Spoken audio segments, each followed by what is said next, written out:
Нека да посрещнем с аплодисменти Стивън Мойзсис.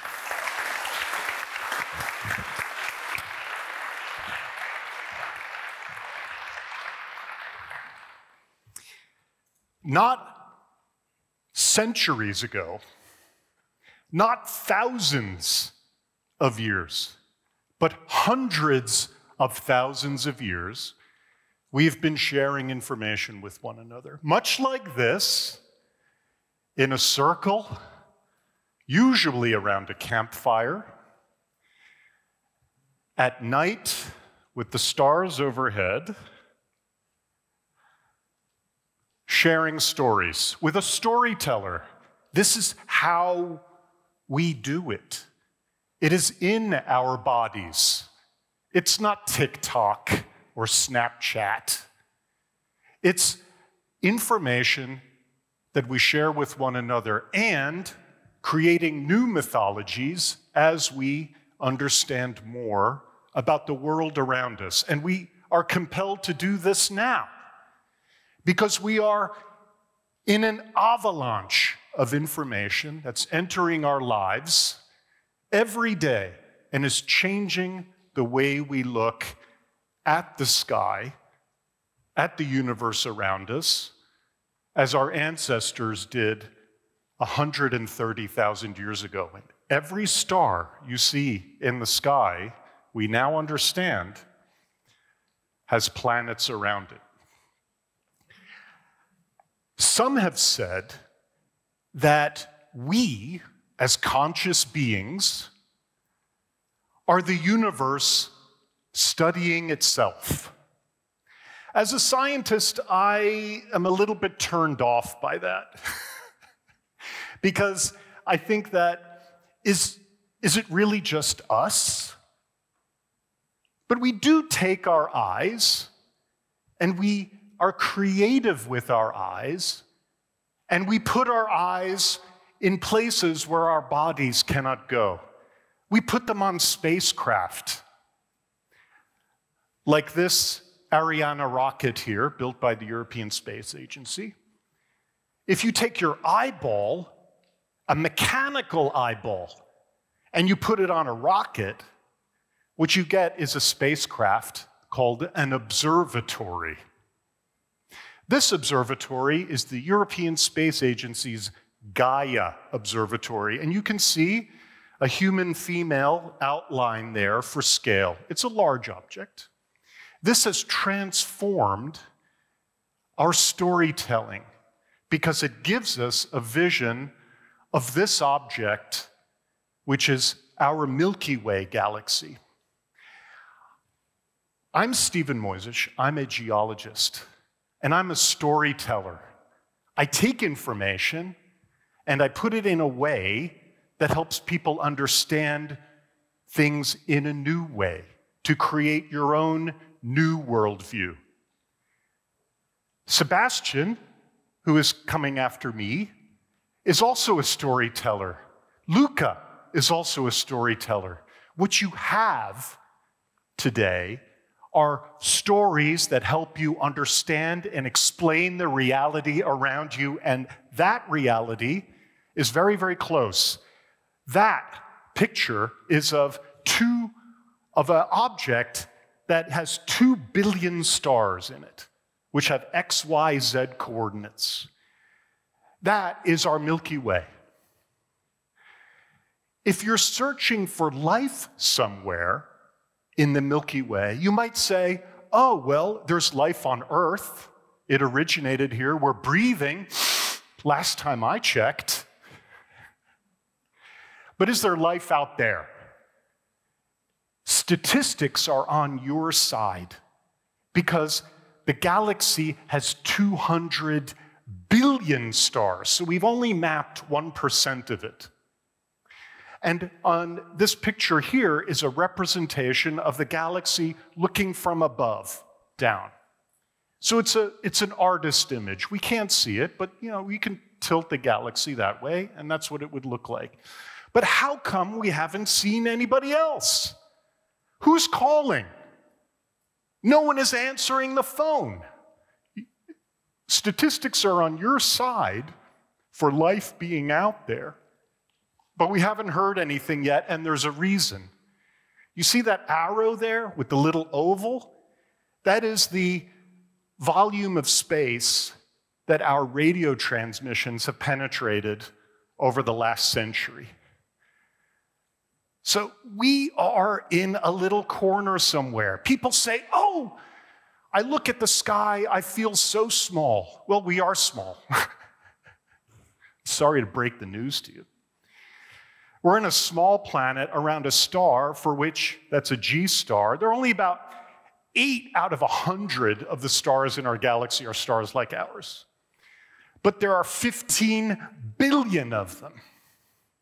That's a lot.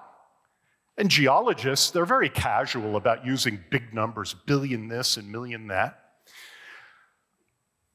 So I'm going to show you analogy. I really like analogy. Here's a shot glass. It's empty now. It wasn't before.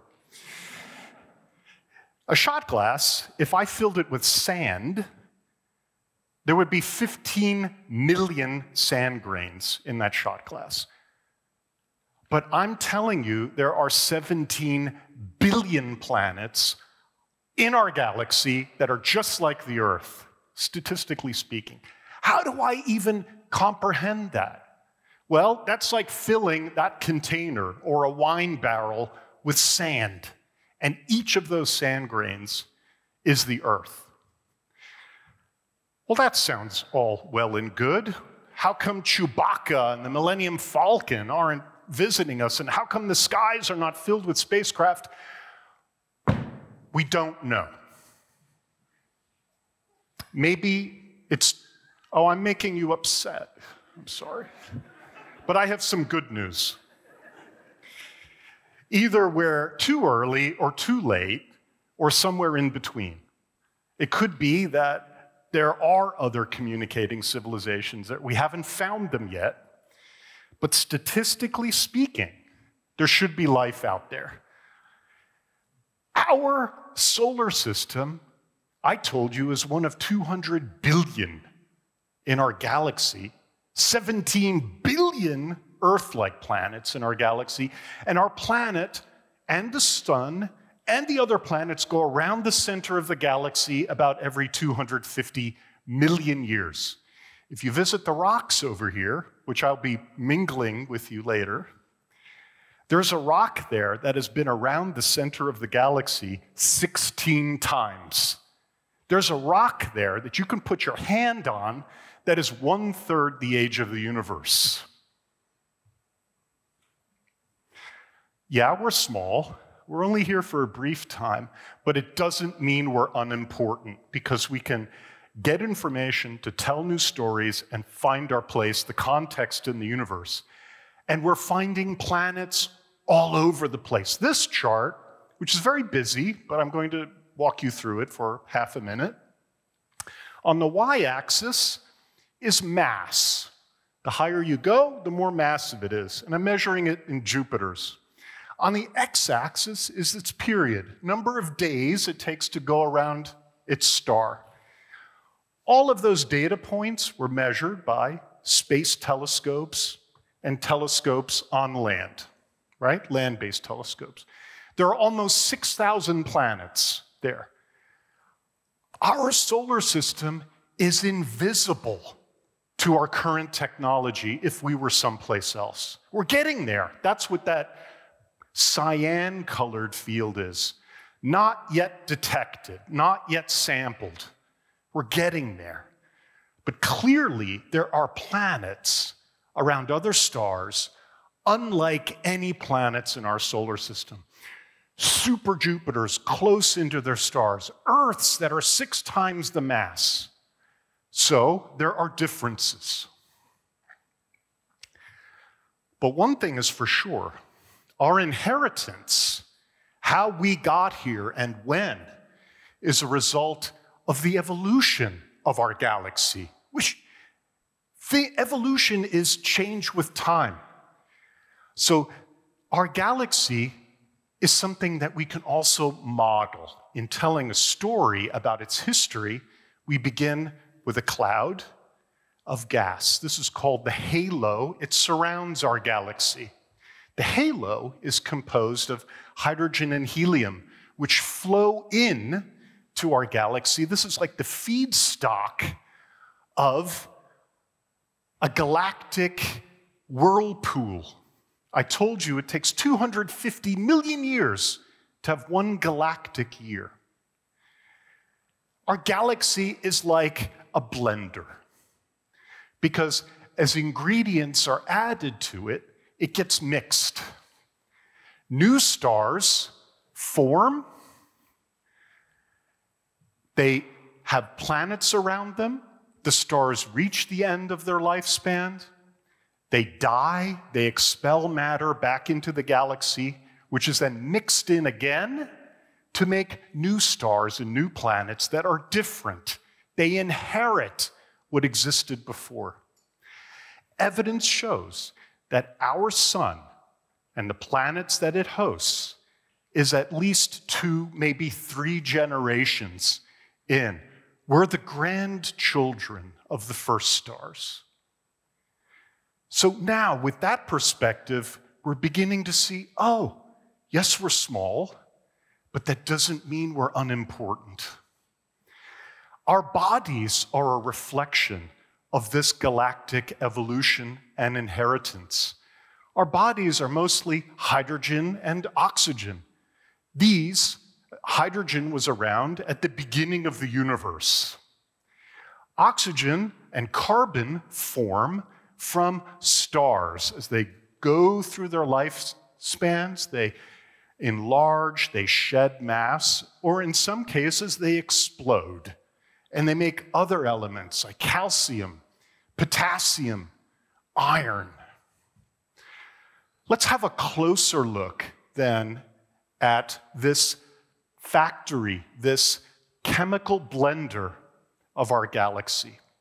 Because we are the inheritors, like I said, the grandchildren of the first stars.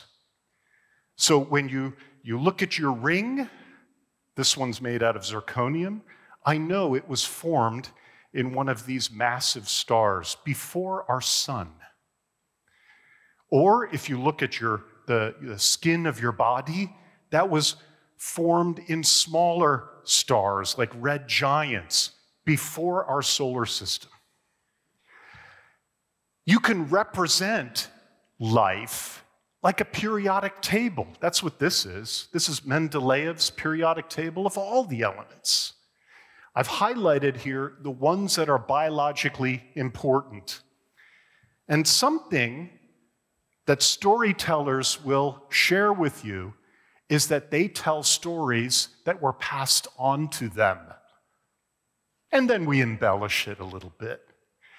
The story I'm telling you is an old one. It goes back to Lomonosov and Lavoisier, some early chemists in the 18th century, that they noted that, if you look at the elements, aluminium, potassium, iron, etc., the ones that are biologically important, carbon, nitrogen, oxygen, sulfur, phosphorus, hydrogen, are amongst the most common elements, and there are few of them, but they have spectacularly complex chemistry.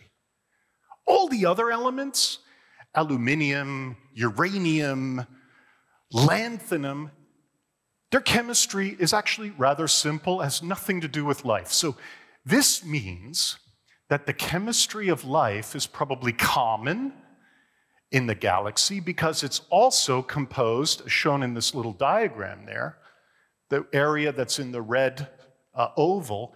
These are the most common elements in the universe. Hey, that's heartwarming. Now, maybe we know something. There's not going to be silicon arsenic life. It's probably going to be life like ours because it uses the Lomonosov-Lavoisier rules of the transition from the non-living to living. But what about life? As a geologist, I like to say that life has a planetary context. And this is Theodore Dobzhansky. In 1973, this educator said something profound. He said, "Nothing in biology makes sense except in light of evolution." I like this.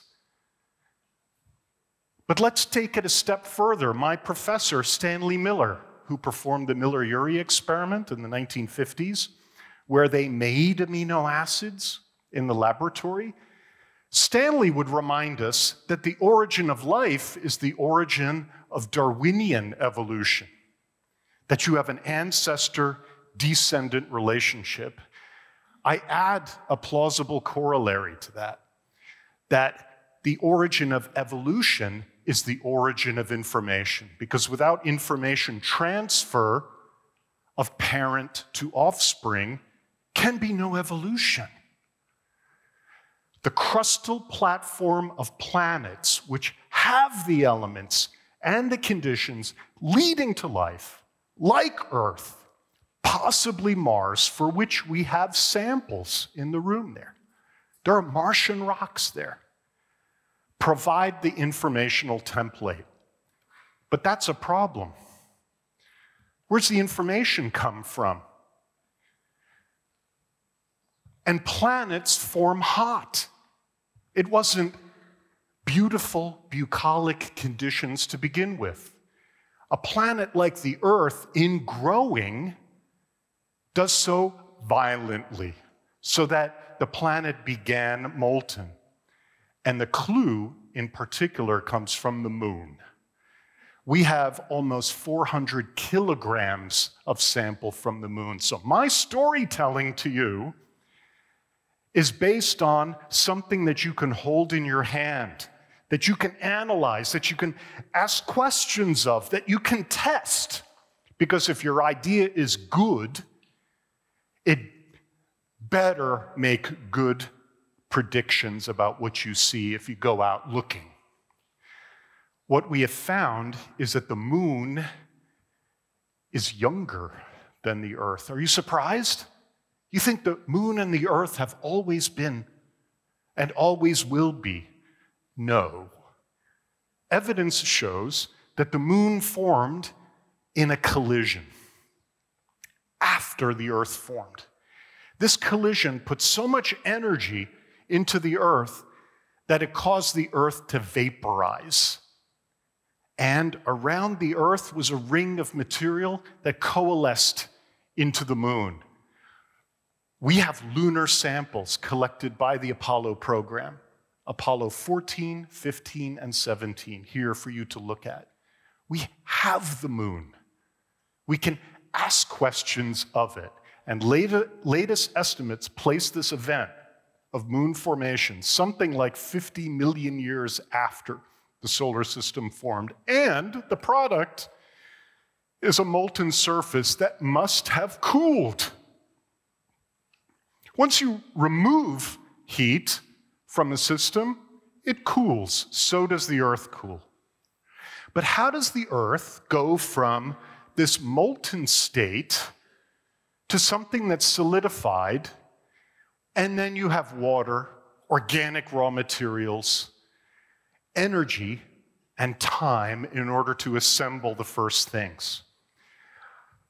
One of my great scientific heroes, Marie Skłodowska-Curie, who won the Nobel Prize twice in the early 20th century, as a woman in France who was not even French, Polish, and in two different disciplines of science, physics and chemistry, just the best. She was a huge fan of minerals. And I think that the answer to the question of where does information come from is minerals. Because nothing in the study of planets makes sense except in light of the chemical evolution of the elements that can make more minerals. To understand how a biosphere can exist, we need to understand planets. To understand planets, we need to study minerals, rocks, and stars in an integrative way in a new kind of science that we call geoastronomy. Now, where could information come from?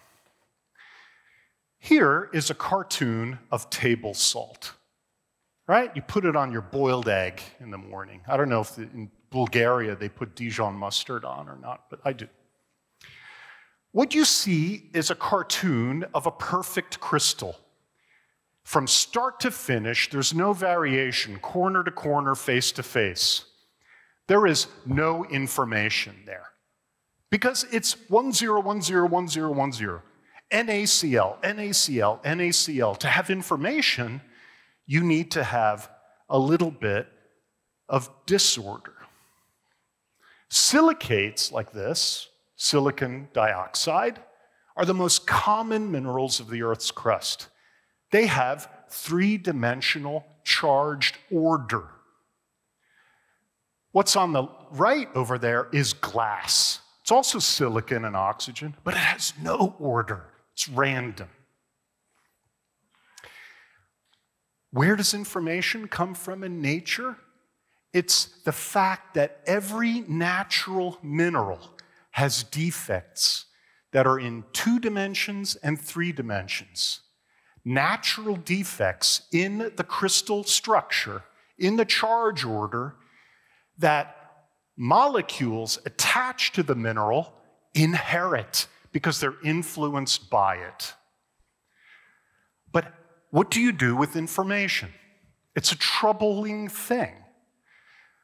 Here's a simple informational system. It's just 3 nodes. 1, 1, 1. And they're connected by 3 edges. But then if I make it more complicated, I add 2 more nodes, now I have 10 edges. And if I keep adding nodes, blue balls here, nodes, if they equal to n, the number of edges is n times n minus 1 divided by 2. So it just explodes. It becomes a mess, informationally a mess. Early life had to deal with this. Prebiotic chemistry, the origin of Darwinian evolution, is the origin of information. And the origin of information must be imparted on the chemistry leading to the origin of life. One way to reduce complexity before it gets too far and becomes useless is to break it apart. Take a complex molecule and cut it up. Life does it. When you eat a cookie, you're eating complex molecules. But enzymes in your body, which are complex proteins, which are encoded for using DNA to RNA, instructing the cell to make the enzyme to break the cookie down so that you can grow, I don't know, your pinky or something. Or in my case, not hair, but my nose. Except that can't have been around at the origin of life. Because you need RNA and DNA to make the enzymes, but then you need the enzymes to build the RNA and DNA. What do we do? So, complexity can also be managed. And it can be managed by compartmentalization, right? You want to manage a population of people? Put them in a housing block. Oh, I know. Yeah. Housing. Well, it's better than living in a tent city. Well, life did that. And you know what that compartmentalization is called? Cells. It's easy to make cells. You can take a primitive meteorite, grind it up, add it to water, and boom, you get these things. We have performed experiments. This is a recent paper from my group, where you can do exactly what I just told you. You add fatty acids from meteorites into water with mineral surfaces. They make cells. Furthermore, if you add primitive components of RNA to that water, they line up in minerals, Then the cell forms around them, grabs it, and then pinches off. We're getting there, but I want to tell you we have a terrible problem. We don't know how to get life. We have some steps, but we may be as far away from understanding what life is as ancient Greek natural philosophers had to understanding what a glass of water is. Everyone would tell you H2O. Think about the physics and chemistry in that answer. 2 hydrogens and an oxygen, bond angles and solubility, you name it. Whereas 2,000 years ago, the most educated person would tell you, oh, water, it's one of the natural elements along with earth, air, and fire. Well, that's preposterous. What are the early environments then that we can imagine and go out and look for in the oldest rocks of the earth and the oldest rocks of Mars that could give us clues about what gave rise to these things called biological entities? I told you that places like the Earth form hot, but even after they form, they get hit by asteroids and comets. This is the leftover material of planet formation. Would you be surprised to know that every year Earth gets at least 20,000 tons of space dust? Sounds like a lot. But in the whole mass of the Earth, it's unimaginably small. But if you go back in time, looking at the scarred face of the moon, you know that it used to be a lot more intensive. We have modeled this. You can numerically model the thermal, mechanical, and chemical conditions of bombardment that yield a surface that looks like the moon, but would have been terrible for the Earth. Earth is bigger than the moon. There's more gravity, easier to hit. The target is like this, and the moon is like that. We've modeled it. What you see on the left here is a 3-dimensional cuboid showing the entire surface of the early Earth. Then, based on the mass production that is needed to account for the craters of the moon, we strike the Earth. In its early days, there were melt pools from asteroids and comets and leftover materials of planet formation as large as Africa. And you think, how could something live through that? As long as Earth has liquid water at its surface, the heat is removed so that a melt pool in Africa makes no difference to something that's living in, say, Indonesia. If you're a bacterium that lives deep in crustal rocks and sediments. So I look at planets more than just balls of rock and metal around a star. I want to know the holistic relationship. I want to know more.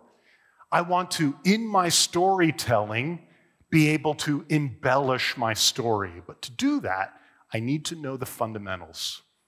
That to have a biosphere get started anywhere, you need liquid water, which is made of 2 of the most common elements in the universe, hydrogen and oxygen. You need organic chemical building blocks. You need the puzzle pieces to put together the information molecules that we discussed. These are abundant in the universe. Primitive meteorites, like are in the display case here, are filled with amino acids and sugar compounds and lipid membranes and fatty acids. It's not life, but the puzzle pieces are there. You need free energy. You need a flow of electrons from the interior of the planet to the exterior of the planet. The planet can't be too small, Goldilocks, or else it cools quickly. You can't melt rock. You can't have chemical gradients, thermal gradients. And if it's too big, then you become a gas giant and you have no solid surface at all. So to understand life in the universe, we have to understand what's necessary to get it started, the ingredients, but you also cannot forget that it's not going to happen overnight, that it needs time to stabilize this environment. So the first steps are going to be the most difficult to getting life started anywhere where these conditions are met. This is a complicated diagram, but I'm going to make it simple here. On the y-axis is pressure, right? You're going to higher and higher and higher pressures, right? This direction. And then on the x-axis is temperature, higher and higher temperature. Where pressure is not so high and temperature is low, you have solid ice. Where it's sort of in between, that's liquid water. Where it's vapor over there, that is high temperature. Earth life that you know, what I call the mushroom hamburger world, plants, animals, and fungi, are all in that green rectangle down there. But there are other things that live deep in crustal rocks and sediments, that live in your gut, on your skin. These are bacteria. They live in a much wider range of possibilities. That's this yellow square that I show there. For fun, I plotted Mars. Mars is that vertical red bar. Do you see how it has habitats that stabilize liquid water in conditions suitable for life on Earth easily through a big part of Martian crust? But we don't know if there's life there. There's no obvious evidence for it.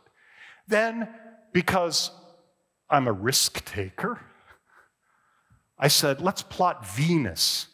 Venus is a planet closest to the Earth in space, composition, and mass.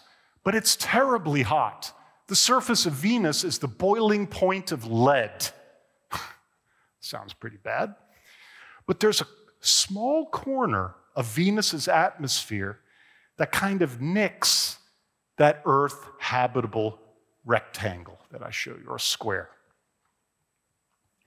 But most of the liquid water in our solar system is not even on Earth. You think Earth, oh, let's go to Borgas. Let's go swimming. I want a shrimp kebab. Oh, lucky you. It's the only place in the solar system you can do that, right? Earth, that is, not Borgas. Plenty of places. However, that liquid water that you see out there, that's only less than 0.1% of the liquid water that is present in our solar system and is dominantly in objects like this.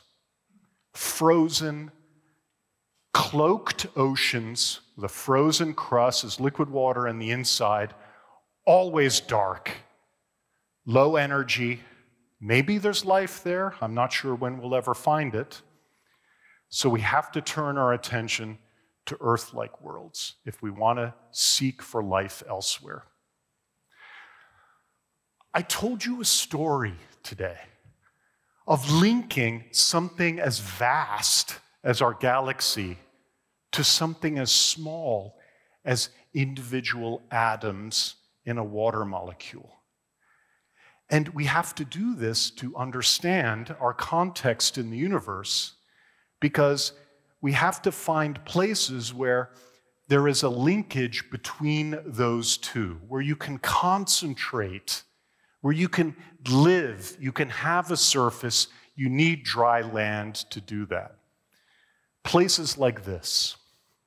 Just last week, a paper was published in Science magazine that demonstrated that dry land has been present on the Earth for at least the last 4 billion years. This is interesting and important because life needs concentration mechanisms.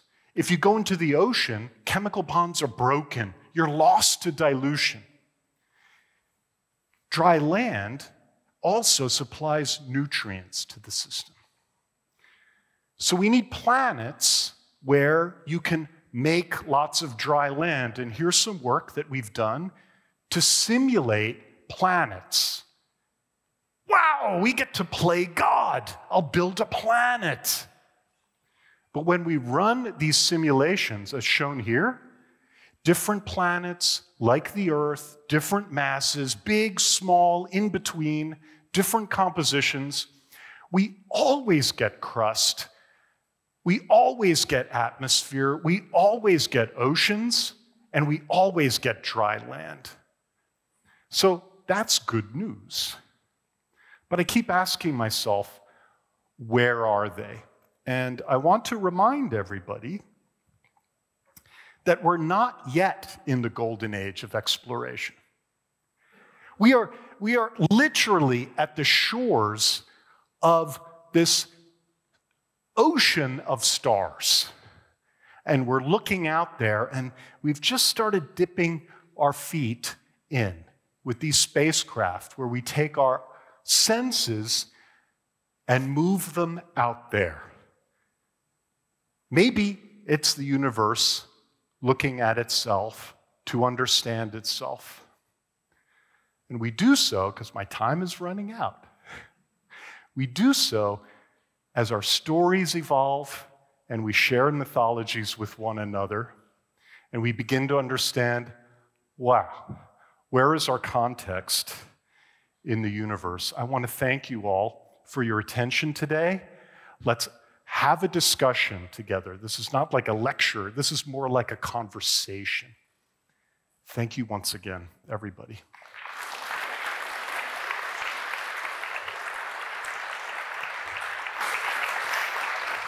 Should be plenty of time here.